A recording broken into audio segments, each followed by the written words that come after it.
서울 시내를 누비는 버스는 하루 평균 약 7천여 대. 많은 시민들의 발이 되어주는 버스는 대부분 천연가스 같은 화석연료를 사용하여 운행되는데 서울 남산 일대를 다니는 9대의 버스는 기존의 버스와 다른 방식으로 운행된다.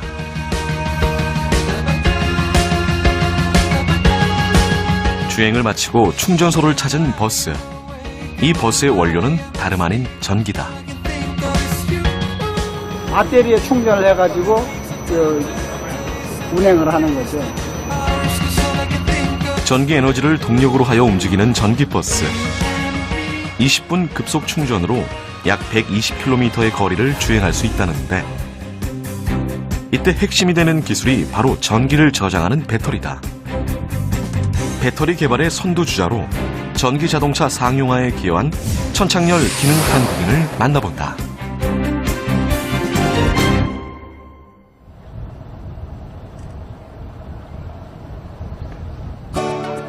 경기도 과천에 위치한 테마공원. 가족 단위의 나들이객들이 많이 찾는 이곳은 세계 각국의 동물들을 볼 수 있는 곳으로 유명하다.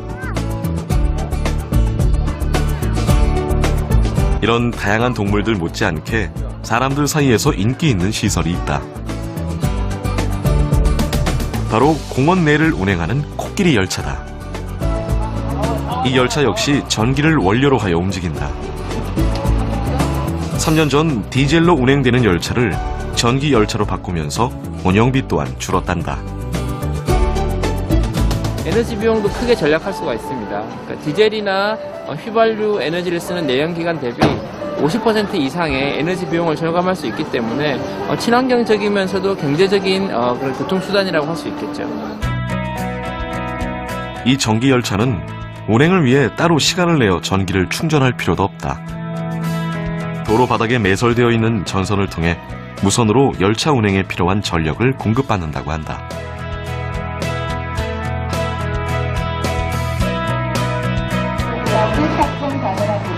공원을 한 바퀴를 도는데 기존 디젤 열차는 1,100원의 연료 비용이 들었던 반면 전기로 운행되는 열차는 570원의 비용이 드는 것.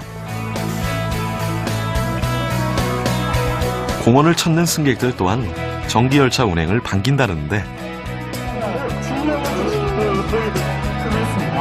전에 탈 때는 기름 열차여가지고 앞에서 이렇게 내연 나오고 그랬었는데 지금은 그런 건 없어서 이렇게 냄새도 안 나고 건강에도 좋은 것 같아요.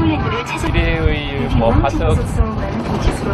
화석 에너지를 대체할 방법으로 훌륭한 방법이라고 생각합니다. 이렇게 전기로 운행되는 차량에는 필수적으로 장착되는 부품이 있다. 바로 배터리다. 이 까만색 부분이 지금 배터리입니다. 여기 이제 리튬이온 배터리인데요. 충전된 전기를 저장해 차량에 전력을 공급하는 리튬이온 배터리. 이 배터리는 어떻게 만들어졌을까? 전기 자동차나 전기 버스에 사용되는 리튬 배터리 팩은 여러 개의 배터리 셀이 합쳐져 제작된다. 셀은 하나의 케이스 안에 음극판과 양극판, 전해질, 분리막으로 구성돼 화학에너지를 전기에너지로 변환시켜주는 배터리의 기본 단위이다. 이 셀을 여러 개 조합하여 필요한 전압과 용량의 리튬 배터리 팩을 만든다. 이게 몇 셀이지? 48셀? 아, 24, 24? 전압이 높게 요구되거나 용량이 커지기 위해서는 그 배터리 셀을 여러 개를 사용하게 되거든요. 그래서 전압을 높이려면 이제 직렬로 많이 연결을 해야 되고 용량을 키우기 위해서는 병렬로다가 많이 쌓아야 됩니다. 한 번에 수십, 수백 개의 배터리 셀이 들어가는 만큼 이 셀들을 관리하는 시스템 또한 중요하다.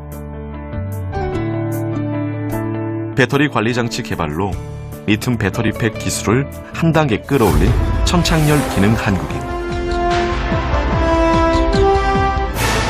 리튬 배터리의 장점이라 하면은 일단 가볍고 에너지 밀도가 높기 때문에 그 작은 배터리 같은 경우는 우리가 그 휴대해서 들고 다니기가 편한 거고요. 부피가 작다는 얘기는 그만큼 공간 활용이 높다는 뜻이 되는 거지 않습니까? 자동차처럼 큰 경우에는 이제 같은 용량이라도 그 주행 거리를 좀 멀리 갈 수 있는 그런 장점이 있는 거죠. 한 번 쓰면 재사용이 불가능한 1차 전지들과 달리 리튬 2차 배터리를 포함한 2차 전지는 충전하면 재사용이 가능하다. 여러 번 방전과 충전이 이뤄지면서 배터리팩을 구성하는 셀들은 서서히 기능이 떨어질 수밖에 없다. 때문에 리튬 배터리팩에는 이런 각각의 셀 상태를 체크하는 배터리 관리 장치가 포함된다.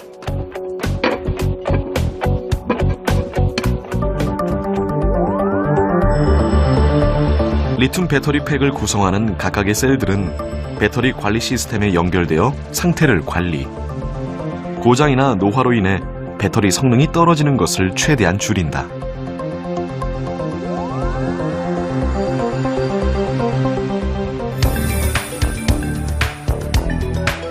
최근 몇 년 사이에 리튬 배터리의 사용량은 급격하게 증가했다.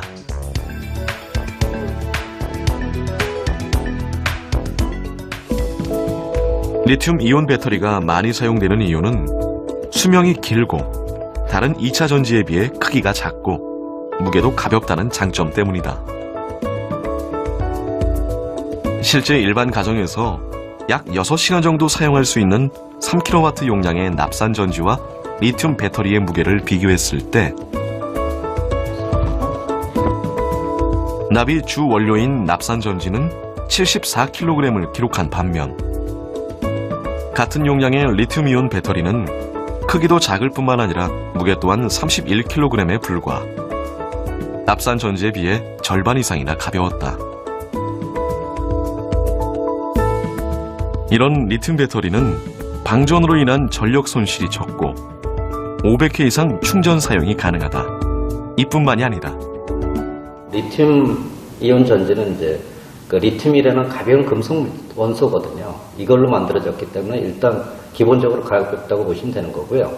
그 다음에 이제 단위 전지당 그 나오는 전압이 납산 전지 같은 경우는 2V가 나오게 돼 있어요. 근데 리튬 이온 전지는 3.6V가 나오기 때문에 그 전지 하나 가지고도 IT 기기를 구동시킬 수 있는 충분한 전압이 나오기 때문에 리튬 이온 전지가 각광을 받게 되는 겁니다. 리튬 이온 배터리는 다른 전지에 비해 가벼울 뿐만 아니라 에너지 밀도도 높아 작게 만들 수 있다. 때문에 스마트폰을 비롯한 PDA, 노트북과 같은 IT 기계의 전원으로 많이 사용될 뿐만 아니라 전기 스쿠터, 전기차에서도 많이 이용되는 추세다. 이런 전기를 사용하는 운송수단들은 엔진 대신 모터를 사용하여 소음이나 진동이 거의 없다. 거기에 휘발유와 같은 화석 연료를 사용할 때보다 연료 비용이 적게 들어간다. 뿐만 아니라 전기 자전거나 스쿠터와 같은 소형 운송수단은 일반 가정에서도 코드를 연결하여 손쉽게 충전이 가능하다는 장점이 있다.